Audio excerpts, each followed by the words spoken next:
যে ইমান প্রয়োজনে জ্বলে ওঠে না, যে ইমান সত্য নয় কথা বলে না, যে ইমান অন্তরে নয় মুখে শুধু ফাঁকা বলে কি করে বলো তারে ইমান বলে। ঠিক এমন একটি গান আমরা ইতিমধ্যেই শুনেছি, জন্মের পরে কানে আজান কি দেয়নি তুমি মৌলবাদী ছাড়া হওনি।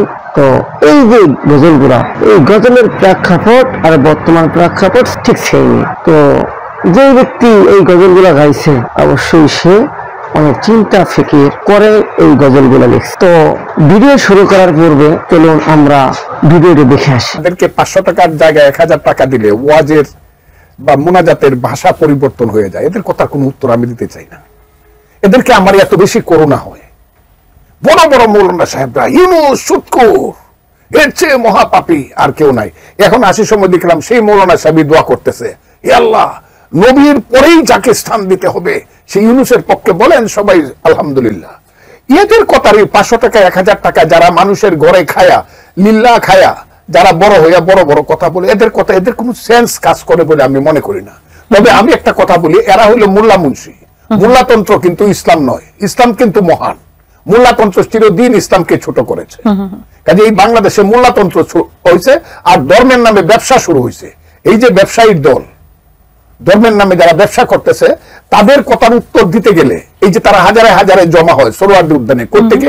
ইন্নাল উলামা ওয়ারাসাতুল আমবিয়া, উলামায়ে কেরাম নবীগণের ওয়ারিস। তো সেই যেই ব্যক্তি কোন উলামায়ে কেরামের সাথে খারাপ ব্যবহার করলো, সে অবশ্যই রাসূলের সাথে খারাপ ব্যবহার করলো। যে ব্যক্তি কোন রাসূলের সাথে আদবের খেলাফ কাজ করলো, সে অবশ্যই স্বয়ং আল্লাহ তাআলার সাথে আদবের খেলাফ কাজ করলো। তো চলুন আমরা হাদিসগুলো দেখে আসি। ওয়ালান নবী সাল্লাল্লাহু আলাইহি ওয়াসাল্লাম, দুনিয়ায় যারা কাউকে নিয়ে উপহাস করে তাদের জন্য আখিরাতে জান্নাতের দরজা খোলা হবে এবং তাদেরকে জান্নাতের দিকে ডাকা হবে, কিন্তু তারা যখন কাছে এসে জান্নাতের দরজা দিয়ে প্রবেশ করতে উদ্যত হবে তখন এই দরজা বন্ধ করে দেওয়া হবে। এভাবে বারবার তাদেরকে ডাকা হবে এবং প্রবেশ করতে গেলেই তা বন্ধ করে দেওয়া হইবে। এক পর্যায়ে এভাবে করতে করতে সে নিরাশ হয়ে আর জান্নাতের দিকে ফিরে যাবে না। এভাবে দুনিয়ায় তার উপহাসের পরিণামে আখিরাতে তাকে নিয়ে এই ধরনের উপহাস করা হবে। পবিত্র কুরআনে আল্লাহ পাক রব্বুল আলামিন বলতেছেন, বিসমিল্লাহির রহমানির রহিম, ইয়া আইয়ুহাল্লাযীনা আমানু লা ইয়াসখার কওমুম মিন কওমিন আসা আন ইয়াকুলু খায়রাম মিনহুম ওয়ালা নিসাউম মিন নিসাইন আসা ওয়ালা নিসাউম মিন নিসাইন আসা আন ইয়াকুন্না খায়রাম মিনহুন্না ওয়ালা তালমিজু আনফুসাকুম ওয়ালা তানাবাসু বিল আলকাব বি'সাল ইসমুল ফুসুকু বা'দাল ঈমান ওয়া মান লাম ইয়াতুব ফাউলাইকা হুমুজ জালিমুন। অর্থাৎ হে মুমিনগণ, পুরুষগণ যেন অপর পুরুষদেরকে উপহাস না করে, তারা তাদের চেয়ে উত্তম হতে পারে, এবং নারীগণও যেন অপর নারীদেরকে উপহাস না করে, তারা তাদের চেয়ে উত্তম হতে পারে। তোমরা একে অন্যকে দোষারোপ করো না এবং একে অন্যকে মন্দ উপহার দিতে দেখো না। ঈমানের পর গুনাহের নাম যুক্ত হওয়া বড় খারাপ কথা। যারা এসব থেকে বিরত না হবে তারাই জালেম। তো এই ঘটনাটার দ্বারাই অবশ্যই আমাদের যারা যেই ব্যক্তি এই ইসলামকে কটাক্ষ করে, ইসলামিক কোনো জিনিসকে তুচ্ছ-তাচ্ছিল্য করলো, তিনি এই যাহাদের সাথে সম্পর্ক আছে অবশ্যই তাদেরও একটা করণীয় আছে এই কার্যক্রম সাপেক্ষে। এই জন্য আমাদেরকে তার এই ঘটনাবলীর দ্বারা আমাদেরকে সচেতন হইয়া সমাজে জীবনযাপন করার মতো তৌফিক দান করুন। আমরা যেন এক মানুষকে অনুসরণ করতে গিয়ে ইসলাম বিদ্বেষী না হয়ে যাই। আমিন। উক্ত আয়াতে কাউকে উপহাস করাকে সুস্পষ্ট গুনাহ সাব্যস্ত করা হয়েছে। বিশেষভাবে এ কথাও বোঝানো হয়েছে যে তোমরা অন্যকে যে তাচ্ছিল্য করছো এর দ্বারা তোমরা নিজেকে বড় ও উত্তম ভেবেই অপরকে তাচ্ছিল্য করছো। এ তো চরম অহংকার, যা নিজেকে উত্তম ভেবে অপরকে তুচ্ছ ভাবা হচ্ছে। তবে স্মরণ রেখো, আল্লাহ তাআলা বলেছেন, ওই সহজ সরল সিধে সাদা যে ব্যক্তিকে তুমি তাচ্ছিল্য করছো সে আল্লাহ তাআলার নিকট কতটুকু মর্যাদাশীল। কারো শুধু চেহারা দেখেই তো তুমি বলতে পারবে না যে আল্লাহ তাআলার সাথে তার কতটুকু সম্পর্ক। প্রত্যেক বান্দার সঙ্গে আল্লাহ তাআলার বিশেষ একটি সম্পর্ক থাকে। এর মাঝে অনুপ্রবেশ করার কি অধিকার তোমার? তুমি কি জানো সে আল্লাহর সাথে কি সম্পর্ক করে নিয়েছে? সে আল্লাহর কত প্রিয়। কারো শুধু বাহ্যিক অবয়ব দেখেই কোনো মন্তব্য করা যাবে না, কেননা মানুষ জানে না কার সাথে আল্লাহর সাথে আন্তরিকভাবে কতটুকু গভীর সম্পর্ক।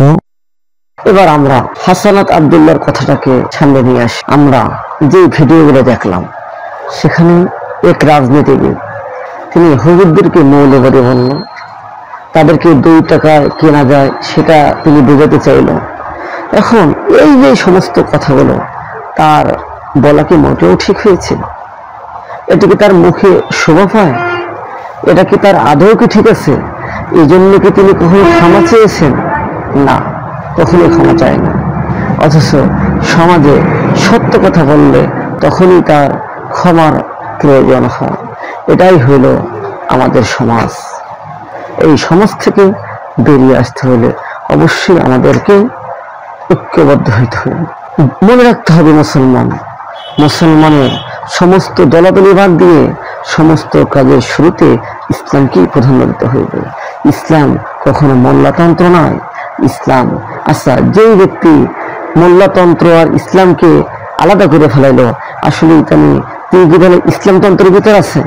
তার আচার ব্যবহারে সেটাকে বোঝা যায়। তিনি কি ইসলামতন্ত্র নিয়ে ইসলামকে কায়েম করার জন্য তিনি কোনো কাজ করতেছেন? ওই কখনো তো না। তাহলে মোল্লারা না হয় মোল্লাতন্ত্র নিয়ে কাজ করে, তাহলে তিনি ইসলামতন্ত্র হইয়া কেন ইসলামকে প্রতিষ্ঠা করার জন্য কাজ করে না?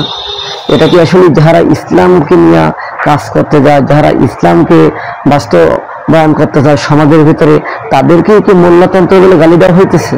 তাছাড়া আর কি? অথচ তার এই সমস্ত অপব্যবহার, যে ব্যবহারটা তার কখনো উচিত হয় না, সেই জন্য তিনি কখনো ক্ষমা চাইল না। আর অথচ একটা সত্য কথা বলতে গেলেই ক্ষমা চাওয়া লাগতেছে। মাত্র যে সমাজে সত্য, সেই কথাটা বললেই সত্য, সেই জন্যই ক্ষমা চাওয়ার প্রয়োজন হয়। কিন্তু ইসলামকে নিয়ে এত গালিগালাজ, ইসলামকে এত কটাক্ষ, ইসলামী জিনিসকে হাই প্রতিপন্ন করা, কখনো তো সেই জন্য কোনো ক্ষমা নয়। অতএব আমরা সকলেই ইসলামিস্ট ভাবি, কিন্তু ইসলামিক হুকুম হাকামকে কোনো সময় আমি বাস্তবায়ন করার চেষ্টা করি না। আমি একজন বীর মুক্তিযোদ্ধা, আমি অমুক নেতা, এগুলো আমার ভিতরে আসে, কিন্তু আসলে আমি একজন মুসলিম হিসেবে আমার পরিচয় সমাজের ভিতরে কিভাবে রাখা উচিত সেটা কখনো চিন্তা ফিকির করি না। আল মুসলিম আখুল মুসলিম, মুসলমান মুসলমানের ভাই। এই কথাকে আমি ভুলে গেছি অবশ্যই। হ্যাঁ, ভুলে না গেলে আমরা আজকে এটা নিয়ে দলাদলি করতাম না। আজকে সকলেই আমরা যদি ভাই হইতাম তাহলে আর কোনো দলই থাকতো না। আসুন আমরা সমস্ত দলাদলি বাদ দিয়ে ঐক্যবদ্ধ হয়ে সমাজে চলাফেরা করি।